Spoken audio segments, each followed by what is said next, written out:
Hello guys, welcome back to another video. So in today's video I'm going to show you how to set up your BT whole home Wi-Fi discs. Now these are the premium ones, but it's the exact same setup for the minis or the regular ones. So yeah, I got these second hand. I'll have an unboxing video of them. As you see, this one has the T logo missing and it doesn't have a stand or the Wi-Fi card, but that's fine, this one will be hidden. So if you get these brand new, you get a quite nice flat Ethernet cable with them. I'm just using this one. So you get your router, you plug the Ethernet cable into it, then plug the other end into your disc, and then plug it into power. I've already got the power there. So you just want to do one first, wait for it to turn on. If it doesn't come on straight away, there is a button on the back. And then once that is on, we'll set the other ones up. Now, what I'd recommend doing is while you wait for that, is to go on the App Store and download the BT Whole Home Wi-Fi app. It looks like this. So if you're interested in how this app works, I do have a full in-depth walkthrough of how to use the app. So yeah, go check that out. So once the disc has gone blue, you want to have a look at the Wi-Fi code on here. And then you want to connect your phone to it. As you can see, I'm now connected. So I don't mind showing this as I will be changing it anyway. Keep this card for now as you will need that password there. So say new whole home network detected. Say continue. Master disk is not continued. So now it's asking what pack we have. So say free disk pack. To turn on disk and wait, we've already done that. So that's fine. Then it's going to ask you for that admin password on there. So I've just entered that in. Now it says what you want to name this. So I'm going to call it hallway. So that's where it is. And this one is now connected. So you can set what time it's going to update. So I'm going to set that to 3 in the morning. And you can forget your old network, which I'm not going to do, as basically this is replacing this little Tender Nova unit here. And we have a custom Wi-Fi name and password set up on that. So what I'm going to do is leave these as they are for now on their regular SSID. And then once they're all set up and I'm happy that they're working well, I'm going to change the Wi-Fi name and password to the same as that and then unplug it. And then everything should just connect to these. So that's something you can do. You can, if you turn off the Wi-Fi on your old router, rename the Wi-Fi network and password on these discs the exact same as what your router had, then everything will just connect and you don't need to reconnect everything. It should just work for the most part. But we'll say next. And it's telling me to connect my other devices, which I'll say I won't do as I shouldn't need to. Everything should just connect and work fine.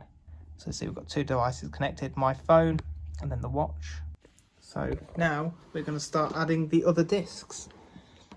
So just to be more realistic to how it's going to be set up.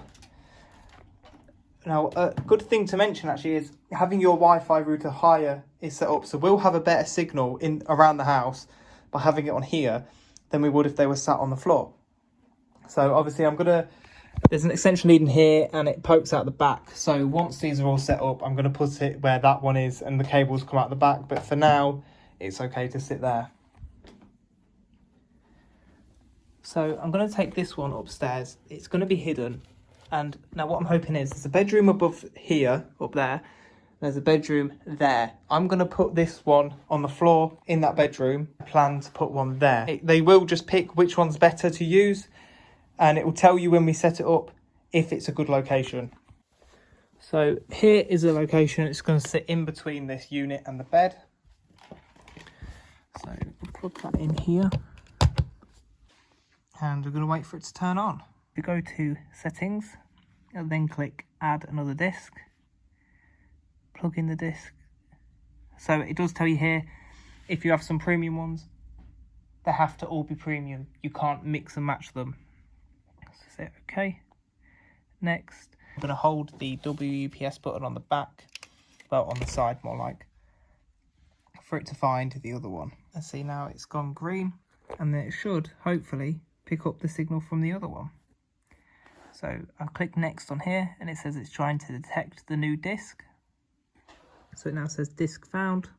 It's now gone as you see, it's now gone blue, which means it should be working. So we'll just wait for the app. So it says it's synced successfully. So they do actually want you to do this next to your router, but yeah. So it wants me to power it off while we find a good location, but we have already found it. So I have just sort of plonked it there, because that's where it's going to live. It's hidden enough that it's fine. So for some reason it just says new disk, tap to configure, but it knows it's working well. So just call it bedroom. Success. So it's now working. And I haven't done a speed test off the main one, but we should be looking at around 50 megabits a second. Yeah, that's pretty good. For this anyway, this is not blazing fast internet, but this is the best internet they can actually get here, believe it or not. But yeah, that's pretty good. I'm happy with that. So I will actually show you now the speed when I'm next to the actual disk. And that's the fastest we get. So that shows that upstairs off that extended one, we are still getting the full speed. So let's set up the last disk, which is this one over here. I have this power cable plugged in here. Now this is not where the disk is going to go, but it made me unplug it anyway, so that's fine. We can leave that there. So we'll do the same thing again. Add another disk. Hold the WPS button. See, it's gone green again. Again, it's detecting the new disk.